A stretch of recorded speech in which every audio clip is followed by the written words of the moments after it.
Dear listener, you're about to enter the Unexpurgated Code, a complete manual of survival and manners, and quite possibly the only guide you will ever need for the ordinary emergencies of life, provided your ordinary emergencies include social disgrace, supernatural inconvenience, unexpected visitors from elsewhere, and the many small catastrophes of being seen, judged, snubbed, invited, ignored, buried, or promoted beyond your natural station.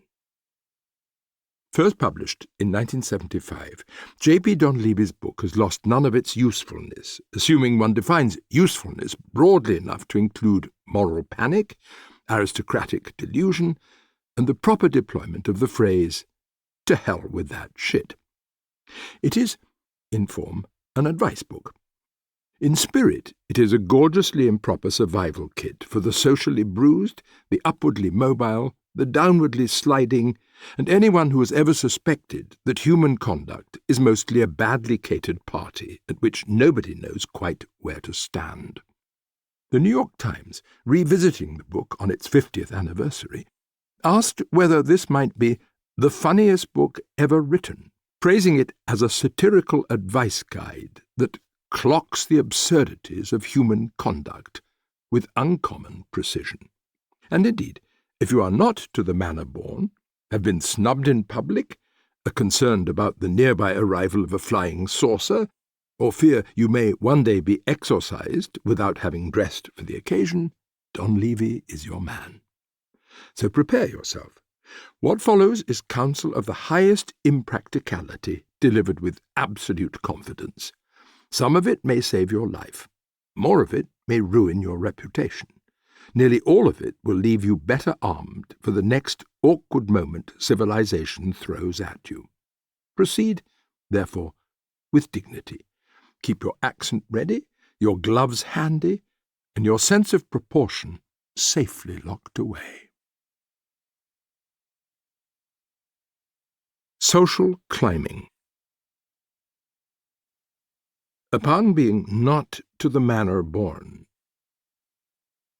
When this unpleasant remark is made about you, stand up, making sure your flies are closed, and announce in a firm voice, "To hell with that shit."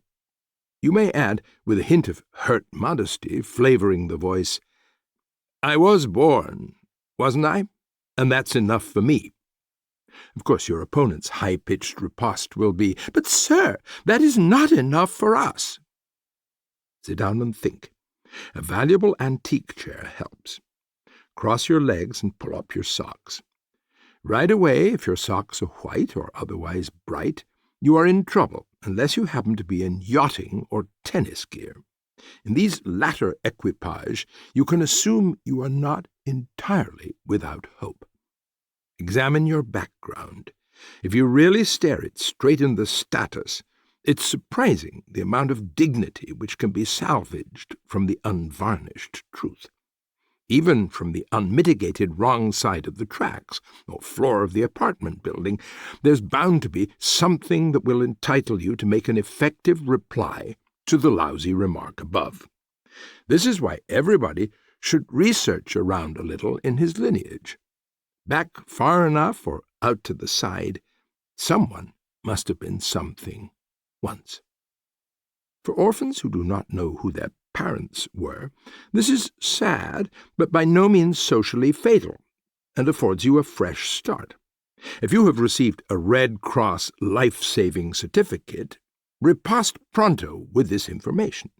After their first few ha-ha-has, your temporarily superior opponents will cringe at your hopeless effort to give an accounting of yourself, and you will really feel rotten. Your crestfallen demeanor, however, will make them clear off. They will not be inviting you to their parties, but you are left with a marvelous incitement to social climb. Useful rules in social climbing.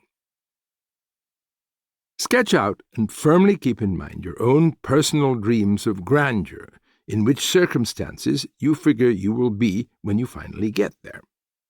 Forthrightly behave as if you had already made it. This will require you to strike various seemingly affected poses, and possibly expose you to ridicule, especially in the matter of pretending to descend a grand staircase. It is entirely essential to be indifferent to those who laugh, point, and smirk.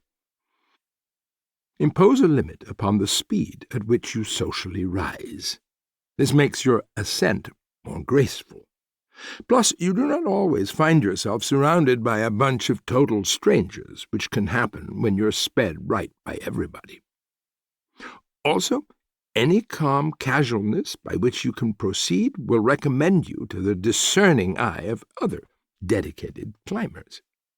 Until you are firmly socially established, under no circumstances give large parties with fountains of good champagne and chilled marble bowls of caviar nestled on orchid-covered tables. Instead, indulge yourself semi-privately with these extravagant deliciousnesses.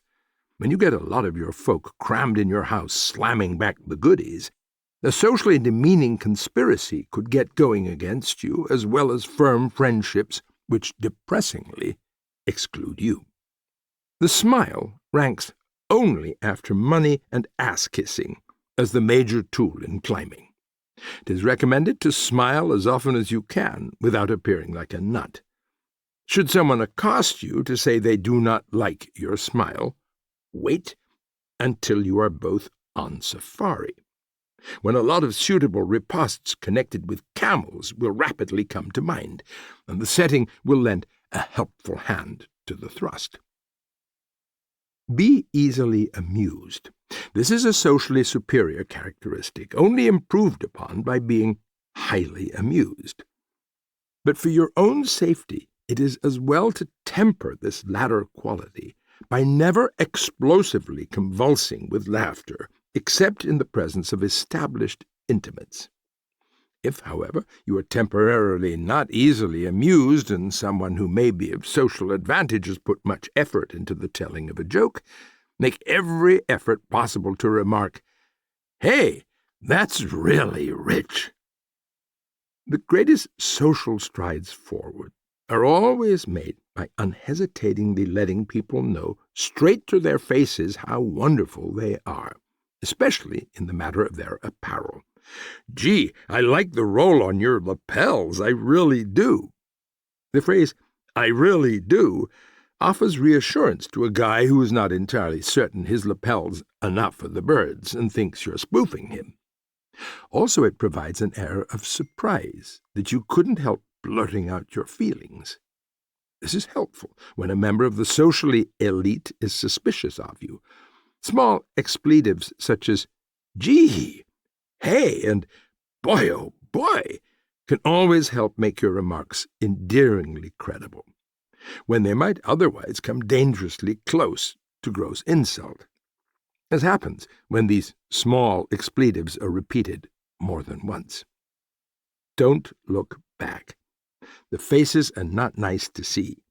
Your ascent will cause those whom you have left behind, below and under, to suffer a personality corrosion, which will etch upon them looks of deeply grieved resentment. Finding a social circle which spirals upwards. Seek out the spectacularly pucka. These chaps are found in the most likely places and are easily recognized, attired as they usually are at 10 a.m. in horse-riding kit. Making their acquaintance can be a long-time ordeal, occasioning frequent disillusionment, as more than likely on first contact they want to avoid you. Steel yourself against this. Areas well known for social upward velocities will also be rife with folk running out of their minds, frisson hunting in every direction. You can get yourself entangled with the most god-awful nonentities. Seize it as an opportunity to practice not letting your jaw drop when encountering persons of no account.